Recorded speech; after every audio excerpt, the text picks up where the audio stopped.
Catus, Maximus here. Just a little video of this Kobalt. Lowe's doesn't sell this anymore. I'm not a big fan of Lowe's anyway.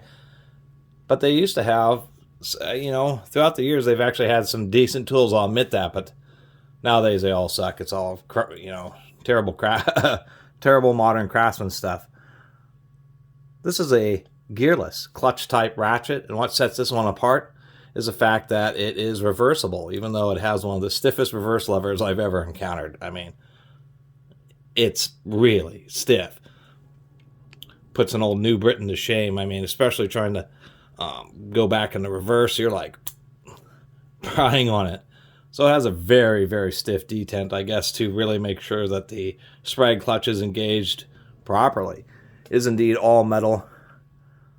Push for a quick release, that's a metal push. Quick release seems pretty decent. Holds pretty good. Doesn't want to let the socket off. And once again, the advantage of a sprag clutch is the fact, or one-way clutch ratchets, is that they are quiet, smooth. They have incredibly low, like almost non-existent backdrag. And they have like 1 or 2 degree sweep. These things are the equivalent of like 150 tooth. It's really just the tiniest of movements, and you can get this thing to ratchet around. It's just pretty wild. Issues with them: when Krug gets in them, they want to skip. If you put too much torque on these, they're fine as a quick release, because ultimately the sprag clutch will start to slip. If you just put, you know, a pipe or extension, put excessive force on them, and that's one of the issues. And if crud gets in there and makes the issue even worse. Secondly, they're more expensive of a mechanism, and for the potential reliability issues, that's why pretty much all ratchets, I mean, it's wild. There's very few ratchets that are clutch based, simply because of the cost and ultimately the, you know, maximum or peak durability compared to regular pair heads and that type of stuff. I have seen these before. They're like these OEM ones or something. These little sprag clutch ratchets, and I really like these. And these actually have held up okay. It's just I've been trying to take care of them, and I usually try to find like a little breaker bar to actually break the bolt, and then I'll use one of these to actually run the fastener out. And that's really what the advantage of one of these clutch ratchets is if you're in a tough to reach situation, especially with low swing, it really delivers your motion or your efforts quite efficiently. Especially in those situations where the bolt's getting loose, but you still can't quite get at it. Even in low backdrag ratchets, you'll run into situations where the bolt's loose and then the bolt will just go back and forth with the ratchet. But with one of these, I mean, it takes just the slightest amount of friction to actually get the action working. And so they are certainly very handy. I looked around, I could find a Kobalt gearless palm ratchet. I guess they made 1/4 inch and 1/2 inch versions of these, but I couldn't find any online, which is unfortunate. It seems that Lowe's was trying to mitigate some of the slipping issues by just making this pretty oversized. To do a comparison, we got one of the SK Tough 3/8. These are both 3/8 ratchets, and we can see the SK Tough. Yep, I paid $10 for each of them, but we can see that the SK Tough just has a much smaller head. I mean, it is way narrower. And if we compare height, especially considering how much that button protrudes, the SK is also shorter and certainly plenty strong. But ultimately, I mean, it's not a bad ratchet. I mean, part of the deal with the sprag clutch ratchets too is they generally have pretty tight anvils. And this is actually, especially for a round head, this is a very tight. This would be tight for a good quality pair head. So that's actually nice to see. Whole mechanism has a bottom plate. 2 easy to remove snap rings. You can actually see right there they actually included a gap to make it pretty easy to disassemble it. But it's just so nice sometimes to use these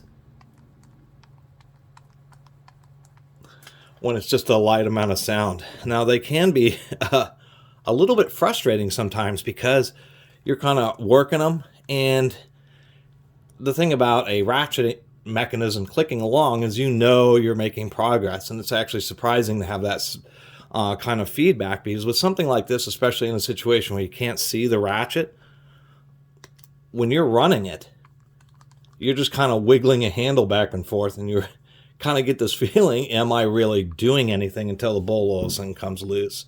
So anyway, we ought to take this apart, take a look inside. Should be pretty simple here because we have a little gap. Should be able to just get under that snap ring and pop it out. I'll have to give them credit for that.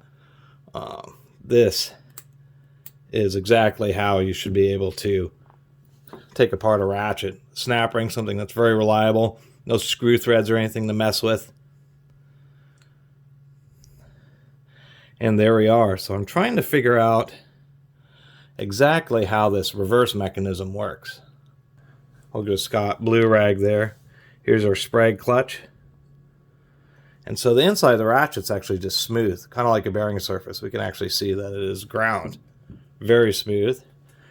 The sprag clutch is actually just a needle roller bearing. We can see that it has 6 fairly decent sized rollers. And this section, I believe, is sintered steel. If you look at it, I mean, it's all pretty lightweight. But you can see some machining marks. It kind of seems like it's plastic. But then when I use a magnet, no matter where I go along it, whether I'm in between the actual bearing elements, I can tell there's some type of sintered steel cage that's holding these rollers. So even though it's all metal, this whole section here and this actual nut part is part of the anvil, and then you have the reverse mechanism. How quick release ratchets are built, this is not disassemblable. What they do with quick release ratchets is they put the spring in, push the button in, then they drop, there's a little gap in this rod, that's where the ball bearing drops into, and then when you release it, it rides up a little ramp, pushes out the ball. So they put in the spring, put in the button, push it down, drop in the ball, and then they stamp it in there. And so the ball bearing itself, so if this ball bearing ever falls out, your quick release button falls out and the ratchet's basically ruined. It's kind of subtle how the reversing mechanism works. It just deals where it's positioning the bearing. See, there's this gap cut in here. This gap goes into these 2 notches, or these 2 notches, but we can see the notches are way smaller than the gap itself. How these work is when this is inside the ratchet. Come on now. It just depends on what side of this hex is on. So what ends up happening is when you're ratcheting and you're turning the ratchet, it's wanting to push the bearings one direction.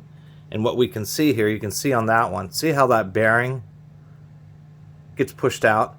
It's because it's riding up over the hump of the hex in there. So what ends up happening is the bearing's going to roll around, turn the cage some, and they ride up those little ramps. And so the harder that you press on here, the harder they press outwards, trying to get over the peak of the ramp there. Ultimately, since there is bearings on a polished surface, even though you have the compounding action, the more force you put on it, the harder they press outwards, they still will end up slipping. Sprag clutches have to be really overbuilt for the load. So you're wondering how that reverse, so what it's doing is when you reverse it, in this case, I'm trying to figure out. So right now it is in clockwise or tightening. And so to reverse it, come on, this thing is super. We'll turn it to go forward.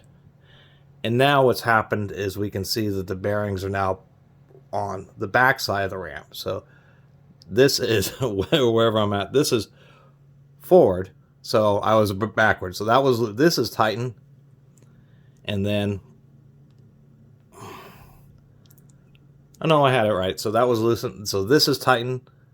It shifts them forward. Or Jesus. I gotta get a socket on here. This reverse lever is really this darn stiff. I can't like physically do it without having a socket to assist me.